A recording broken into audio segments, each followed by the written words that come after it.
Hello ladies and gentlemen, and welcome to another episode of my career mode with QPR. So we're still looking to purchase a few more players. We started last episode, we started the whole new second season. The transfer window was open, and we took a look at the man himself, Stefan El Shaarawy. He's only 20 years old and he's got a lot of potential on him. And you guys might be wondering, Cal, why did you offer him 70,000 a week when he was only requesting 50,000? And the quick answer to that is he said that he is really comfortable where he is right now, and it would take quite a bit to persuade him to leave. So for that reason, I bumped up the I bumped up his salary a little bit more just to see if I could persuade him to come, and it was more of an experiment of it, if anything. But our first signing of this transfer window goes to Natasic there, who is going to be a centre back for the squad, and he looks fantastic. He looks really good. I can't wait to see how he develops in this team. And as you guys can see, the man himself, the top goal scorer, Djibril Cissé, is still being chased down by FC20, and I did say previously I would only sell him for a decent price because of what he's done for the club. He's scored countless amount of goals, and there was actually a very interesting comment on my last video, which was, Cal, why would you sell Cissé if he was your top goal scorer? Even if he is old, he's still scoring goals. And just before I go and explain that, Andrew Johnson there, as you can see, Aston Villa were taking a look at him, and I was definitely looking to sell him due to the fact that he was going downhill as it was, and he wasn't in my first team plans, and especially if I was chasing El Shaarawy. But the reason why I was tempted to, the reason why I was looking to sell Cissé was for the main reason that, you know, he's scored as many goals as he probably will do for this club. He's going downhill, essentially. All of his stats are slowly going down, and in all honesty, I might as well get as much money for him as I can now, because I guarantee you, next transfer window, he will be worth half that. So I thought I should get the money that I can for him now, and he's been absolute godly for this club by scoring loads of goals last season, and I feel as though now would just be the time to sell him, because he's at his he's scoring lots of goals, and as you can see, FC20 matched that bid, and he is going to be sold for 6 million, and that also means around 5 million or 4.5 million into the kitty for the rest of the transfer window, which means I can spend money elsewhere. But as you can see, El Shaarawy is having a bit of a rough time. He's he doesn't really want to move, but as he said in the email, he could be persuaded. And so I was like, okay, well, it's obviously not the salary per week that's bugging him, because I did bump that up by 20,000 there, and I was tempted to even go up to 30,000, but I was just like, wait, hold on a second, it's blatantly not his salary per week. So I brought that down a little bit, and I added his bonus per goal up even more to 15%, because I thought, you know, I might as well do as much as I can, and I brought down his offered wage per week to 65,000. So I kind of bumped up everything just a little bit to try and give him a good offer, but I didn't want to pay ridiculous wages, and so I gave him an extra 15,000 on top of what he was asking for, and I was really hoping that would really seal the deal. And as you can see, we do sell Johnson for 1.15 million, and again, that's just money in the bank. That's money we can go on and spend in this transfer window, and that'll be really important. So as you guys can see there, Djibril Cissé has been sold to FC20, and the board decided to give me 4.5 out of that 6 million to go ahead and spend on the team, which is awesome. And that also means it frees up some wage space as well, which is always good.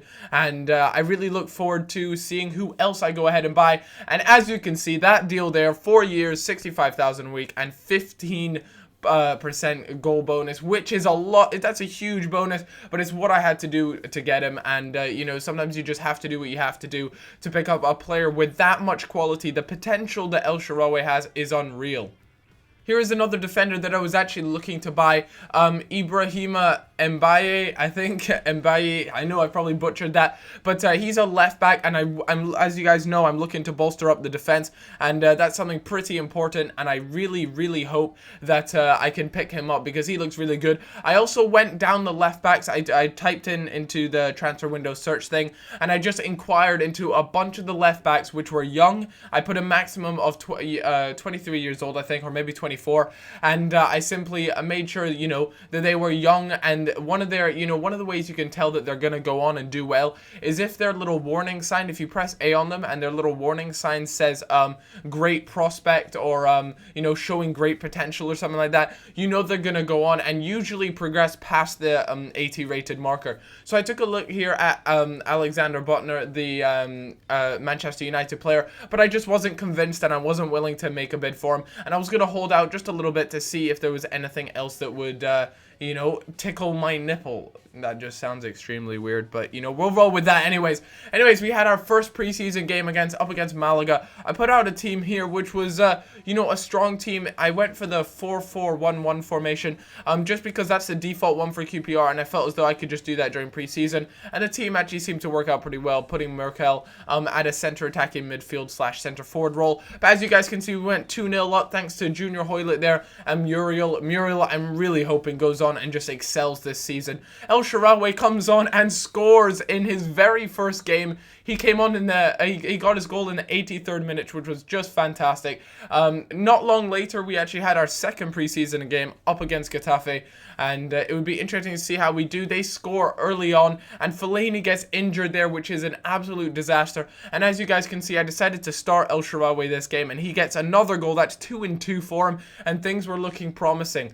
But guys, can I just say that, I'd love to be able to put out another bonus video today, and I'll do that if my Facebook page hits 8,000 likes. I believe we're about 500 off at the moment, so if you want to go down in the description and hit like on the Facebook page, it's where I post, polls, my latest videos in case you've missed them, questions, just all that good stuff, and it really allows me to interact a lot better with you guys. So feel free to go and like that Facebook page, and I'll put up another bonus video for you guys today, another career mode video, and it'll feature possibly deadline day. But as you guys can see, Bolton came back because the Aston Villa talks broke down. Obviously, Andrew Johnson wasn't interested in signing with them, but Bolton came back and they offered 1.1 million for Andrew Johnson. I was like, well, that's a much better that's a much better bid than what Aston Villa put in. But as always, I do like to counter offer, so I stuck a 1.6 million price tag on him, see if that would do anything. But again, as you guys can see, that little exclamation mark bar thing said showing great potential, so I was really hoping Mbaye I think would be fantastic for us. So I did go ahead and offered 3.5 million for him. At the moment, his stats aren't blowing me away at all, but I do feel as though he can definitely progress to go on to be a great player. Another little thing is that you guys should really keep an eye out for the computer generated player, or the players with no faces, as I like to call them, the faceless players, because they actually have some pretty crazy stats. But as you guys can see, Bolton went ahead and matched my 1.6 million bid, and that was fantastic. Now it's all down to Andrew Johnson to go ahead and negotiate some contract terms, and hopefully we manage to sell him on. But Benzema gets the early goal on for Real Madrid as expected, but Di Maria gets sent off in the 33rd minute, and I thought this could be my chance. This could be my chance to go ahead and actually get something away at home against Real Madrid. It would have been a great match for the fans to watch, but it just wasn't meant to be, and Real Madrid are just far too strong of a side for us at the moment. But we put up a decent effort. To lose 1-0, that's all right. I can deal with that. But the press weren't too appreciative of Natasic's early preseason performances. So with that being said, that's it for today's episode. Like I said, if you guys could get the Facebook page to 8,000 likes, then I'm more than happy to upload a bonus career mode video. But thanks a lot, guys, for watching. I hope you enjoyed this video. If you did, then showing support on it is awesome. Have a fantastic day, and on your screen right now is yesterday's career mode video, and also on the right hand side is yesterday's starting from scratch video. Enjoy your day, guys. I'll see you all later. Bye bye. Staring at a blank canvas, behind closed doors, no cameras. I gotta get my head down, move forward and never look backwards. Looking at the timing clearly, that time is nearly here. But are we prepared? You can sing along if you hear me. Let's make it a day to remember. Sing.